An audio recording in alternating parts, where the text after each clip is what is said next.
Fala família, beleza? Aproveita e senta que esse assunto é quase sempre de pé, encoxado e muitas vezes empurrado. Transporte público, eu uso. Assim como uma grande parte da população brasileira, eu trabalho a cerca de 85 quilômetros de distância de onde eu moro e eu faço uso do transporte. Isso traduzido aí em tempo é mais ou menos 3 horas de transporte.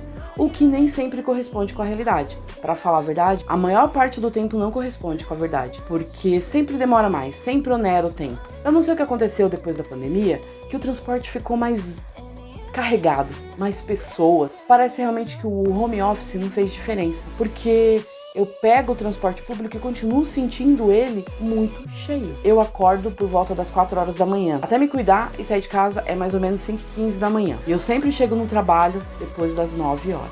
Depois da pandemia, eu só faço esse percurso de segunda-feira. Os demais dias da semana, eu trabalho home office. Aqui onde eu pego o ônibus, tem 4 linhas que vão parar dentro do terminal, que é um terminal de ônibus e metrô. No horário que eu vou pegar o ônibus, que é por volta das 5 horas, como eu falei, 5h15, passa cerca de 8 a 9 ônibus e eles não param. Muito lotados. Não param mesmo. São 2 vias, eles vão pela via mais afastada do ponto, justamente já para não parar de tanta gente que tem. Eu não sou especialista no assunto, mas eu penso assim, será que se tivessem mais ônibus na rua, nesses horários, chamado horário de pico, não teriam menos carros particulares, o trânsito não fluiria melhor? Se eu tenho um carro particular, mas o transporte público é rápido, chega no meu local de trabalho, ainda me deixa descansar a cabeça ou o corpo enquanto eu tô nesse trajeto, possivelmente as pessoas não iriam de carro particular. Longe de mim tá aqui fazendo só uma crítica. Eu tô contando o que eu passo e o que eu observo. O que eu acho que a gente poderia ter de melhorias e de mudanças no transporte público para nós que fazemos uso disso. Hoje em dia, o trem tá bem melhor. Anda com a porta fechada, tem ar-condicionado. Por mais que ele esteja cheio, ele tem uma segurança maior. Eu me sinto segura hoje dentro do trem, mas ainda existe um espaço de tempo muito grande entre uma composição e outra, que também acarreta nesses devidos atrasos que a gente tem quando a gente vai para o trabalho e que utiliza o trem. O metrô, aqui em São Paulo, eu acho tranquilo. Eu acho que o tempo é legal, a gente vê mesmo as composições uma praticamente atrás da outra. Acontece em uma linha ou outra, um dia ou outro, ou quase todo dia, mas é uma questão muito mais do usuário do que do próprio sistema de metrô. Quando você quer entrar no metrô, ele tá muito cheio e você acaba forçando a sua entrada, atrapalhando que a porta feche no tempo certo, todas as outras composições vão ficar em atraso. Todas elas vão ter que parar, por isso muitas vezes elas param entre uma estação e outra, para esperar que você, impaciente que não pode esperar 1 minuto, espere a próxima composição para entrar com segurança, para não atrapalhar o sistema do metrô. A gente também tem que assumir que em determinados momentos o usuário não sabe usar o sistema, não sabe usar o transporte público. Por exemplo, o usuário que se sente o dono da barra vertical. Eu tenho 1,58 m, eu não consigo segurar na barra horizontal, eu tenho que segurar na vertical.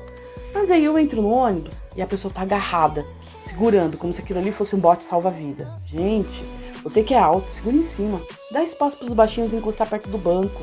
A mesma coisa no metrô. Às vezes a pessoa encosta na barra vertical e ela tem altura para segurar lá em cima ou não, mas ela encosta como se ela estivesse numa rede de férias. Ninguém mais consegue colocar a mão. Ninguém mais consegue utilizar a barra, a não ser as costas do fulano ou da fulana. A gente tem que ter um uso melhor. A gente tem que ter consciência para usar o transporte, para que todos possam usar bem. Muitas vezes no metrô eu ainda consigo me equilibrar. Você posiciona as pernas e você consegue se equilibrar sem cair. Mas no ônibus não tem como. O motorista joga para lá, joga para cá, freia, vai. Não existe essa possibilidade no ônibus de você ficar em pé, se você realmente se segurar. Você tem que segurar em algum lugar. Um outro tipo de usuário clássico são os que não usam fone. Eles querem que todo mundo ouça o mesmo som que eles, querem que escute todos os recados do WhatsApp e etc. E isso é chato. Eu sou uma pessoa que tem muito toque de tudo, eu sou chata com tudo. Então eu acho que cada um, e como assim mesmo dizem vários transportes, tem a plaquinha avisando, usa fone de ouvido. Eu não sou obrigada a ouvir o que você está ouvindo. Eu nem sei se eu gosto do que você está ouvindo, assim como você também não é obrigado a ouvir o que eu ouço. Vamos ter consciência. Se é um transporte coletivo, a nossa individualidade está no respeito do outro. Aquele maravilhoso, que come e joga sujeira em qualquer lugar. Será que na casa dele ele também faz isso? Joga sujeira em qualquer lugar? Eu não sei. Mas eu acho extremamente desagradável você sentar no banco e na lateral dele tá cheio de sujeira. É saquinho de salgadinho, é resto de fruta, é o talinho da maçã. Pessoal, pelo amor de Deus, olha, anda com uma bolsinha, sabe? Uma sacolinha no bolso, na sua própria mochila. Quando você fizer lixo, joga ali, joga no próximo lixo que você encontrar. Normalmente, nas estações de trem, de metrô, tem cesto de lixo em tudo que é lugar. Tem também o dorminhoco, né? Aquele que a gente entra, eu sei que você tá cansado. Eu também uso o transporte público e eu sei como é difícil. Como eu falei pra vocês, olha, eu saí de casa às 5h15 da manhã, eu entro dentro da minha casa de novo 9 horas da noite. É muito tempo no transporte público. São 3 horas e pouco pra ir, 3 horas e pouco pra voltar. Mas eu tento ao máximo, e eu sempre consigo, não dormir no ombro da outra pessoa. Poxa, você tá lá, de repente a pessoa encosta em você e dorme. Eu já fiz isso. Cara, eu nunca fiz. Como sou uma pessoa cheia de toque, acho horrível isso. Eu odeio quando uma pessoa faz isso comigo. E como eu sou cheia de toque, normalmente as coisas acontecem muito comigo. Se eu contar metade das coisas que já aconteceram comigo, eu já carreguei bolsa na cabeça. Sabe, você entra no ônibus e você sente e a pessoa apoia realmente, literalmente, a bolsa na sua cabeça. Isso já aconteceu comigo. E essa do ombro é fatal. Normalmente acontece mesmo. Eu tô sentada, a pessoa começa a dormir. Não é só dormir. A pessoa também baba no seu ombro. E quando você menos espera, sua bolsa tá toda nhacada. Não é? Ai, que nojo. Isso acontece. Poxa, eu entendo o cansaço de todo mundo. Nós vamos virar pra janelinha. Vamos? Vamos, gente, fazer uma corrente de fortalecimento para os dorminhocos de plantão virarem pra janelinha. E quando não tiver janelinha, não dorme. Só isso. Não dorme. Mas eu quero explicar por que eu dormi no ombro de alguém. Eu era muito pequena. Eu era bem novinha. E aí, foi numa viagem que eu fiz pra praia, inclusive. E aí tinha um cara do lado. Eu não lembro nem do rosto dele. Eu sei que eu dormia. Aí a mulher que tava falando, moça. Aí passava 5 minutos, aí eu deitava de novo no ombro do cara. Aí ele chamava a moça pra moça falar comigo. Aí a moça me chamava, eu voltava. Cansaço. Mas eu ainda acho que a gente pode se treinar e valer justamente disso, que o seu espaço termina quando começa o do outro. Tem a turma dos fofoqueiros de plantão, os fofoqueiros em alto volume. Eu tô generalizando, tanto homem quanto mulheres. A gente vê muito usando o celular e contando a história pra a condução inteira ouvir. Ou o vagão inteiro, ou o ônibus inteiro, tá todo mundo ouvindo. E o pior é que essas pessoas muitas vezes saem do transporte e não percebem que estão falando tão alto. Aí a mulher tá lá falando, oi fulano, não sei o quê. Eu vi até um TikTok esses dias de um senhor que ele tá no trem, e eu acho que é no Rio de Janeiro pelo sotaque que ele tem, e ele tá falando pra mulher que ele tá no trem, que ele não tá no lugar que ela tá dizendo que ele tá. E pra tornar aquilo verídico, ele pergunta pro pessoal do trem e o pessoal tudo responde em coro que ele tá no trem. É muito engraçado. Mas realmente as pessoas não fazem parte da sua vida, né? No coletivo. A gente divide um ambiente, mas a gente não faz parte. Mais um clássico usuário.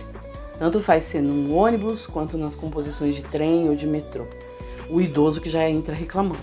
A porta abriu e ele já tá reclamando que não tem lugar pra ele sentar. Ele nem sabe quem tá no banco preferencial, mas ele já tá reclamando. E sempre tem alguém que vai lá e apoia ele e fala junto com ele. Outro clássico também é aquele que entra, senta do lado de uma pessoa que tá usando preferencial e reclama. Eu vou dar um exemplo. Eu sou típica nisso. Eu sou gorda. Eu sento num lugar preferencial, aqueles bancos duplos, e passo um pouco de um banco. Aí chega alguém e senta do meu lado.